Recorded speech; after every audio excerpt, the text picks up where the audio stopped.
Alonso from Bulacan. Hi, Jen. Hi, Jen. Ayan. Kamusta ka ngayong araw na to? Okay naman po. How are you feeling? Kinakabahan po. Pero Kuya Kim, siya din pala isang OFW. Yes po, before po. Yes Saan po. ka na nakapag...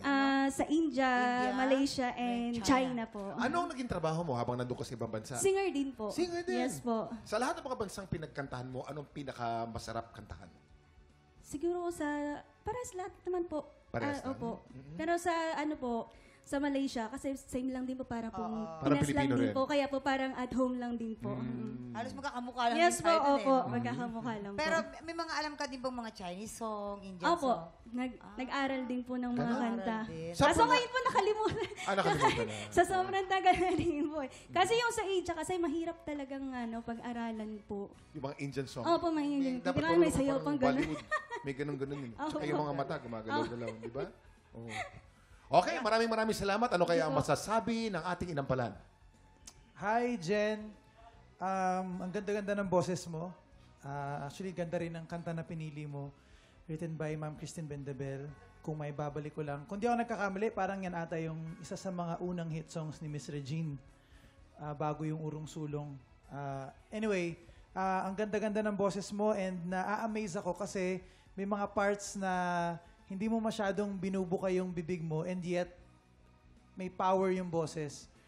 Yung areglo medyo modern di ba? So I was kind of looking for something na maiiba. Pero as you went on sa performance mo, parang na-convince mo ako na not all the time kailangan mong mag-deviate. Kahit minintain mo yung original structure ng melody at hindi ka nagkulot-kulot dyan, for me, naging effective pa rin siya. Simple siya. Kumbaga, pinostehan mo lang yung pagkanta, pero for me, nag-enjoy ako sa performance mo. Congrats. Hi, Miss Jen. Gusto ko yung confidence mo. Gusto ko yung look, actually. Halos magkakulay kayo ni Kuya Kim. Parang pinaghalo yung damit niyong dalawa, Mama. Oo nga, no? Oo nga, ano? Pasingit lang. Ang ganda ng ink mo. Ng thank you tattoo. po. Yes! Ito ba sa ibang bansa mo pinagawa? Hindi po, dito na po. Dito lang. Okay.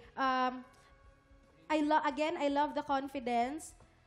Medyo nakulangan lang ako dun sa puso, yung feeling ng kanta. Makikita ko kasi yan, nakikita natin yan sa mata usually. Pansinin niyo yan sa isang performer. Lalabas sa mata talaga, Kuya Kim, pagka ramdam niya yung song, kung ano yung dapat niyang i-deliver na message, ayun yung matatanggap namin. Makikita namin yun sa mata, okay? One more thing is yung yung vibrato mo sa dulo, lalo sa mga verses, unang parts, parang nahihit mo siya, pero dahil sa vibrato mo, nagtutunog flat siya. Nagtutunog wala sa tono. Pero pagdating naman dito sa matataas na part, pinakinggan kong maigi, baka ganun din. Hindi So, siguro next time, again, sasabihin ko tong advice na to, try mong i-record yung sarili mo. Maririnig mo yan kung ano yung tinutukoy ko. Kantahin mo ulit tong kantang to at i-record mo sarili. Ayun. Okay? Yun lang, Jen.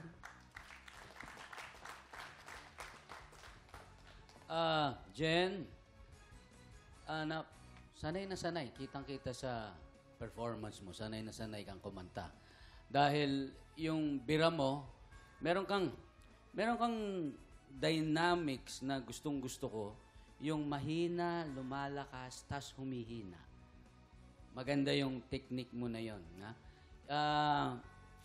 Ibig sabihin, kaya mong laruin yung notes. Lalo na sa sustain. Kaya mong bibirahin mo, tas bigla mong huhugutin. Maganda yon. Nasa diaphragm yun Maganda yung hugot mo na ganun. Napansin ko lang, baka nasanay ka lang. Siguro kailangan mong baguhin yung mga putol mo ng salita. Medyo iwasan mo ng konti yon. Pero ang ganda nung bira mo ng kung maiba, balik ko yung part na yun, may part kang ginawa ng mataas. Maganda yon. Tsaka yung dulo, yung last two lines, kasi bumibira ka na rito sa last chorus Pagdating ng last two lines, bineltahan mo ng konti. Medyo nag-reverse ka ng konti. Maganda. Maganda yon. Yun lang, Jen. Salamat. Maraming salamat sa ating inampalan. Thank you.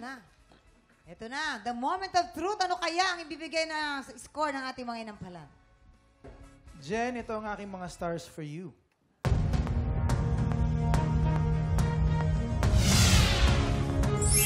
4 stars ang binigay ni Daryl. May kataasan. Jen, ang stars na binigay ko sa'yo today ay...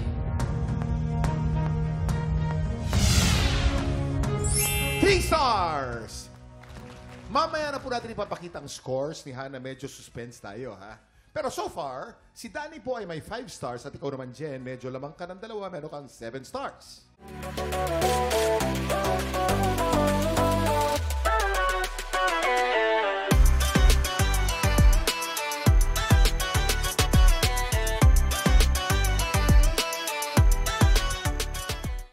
Big Tropa, pinanood mo hanggang sa dulo itong video na ito? Abay, very good ka! For more happy time, watch more TikTok Lock videos on our official social media pages and subscribe to GMA Network official YouTube channel.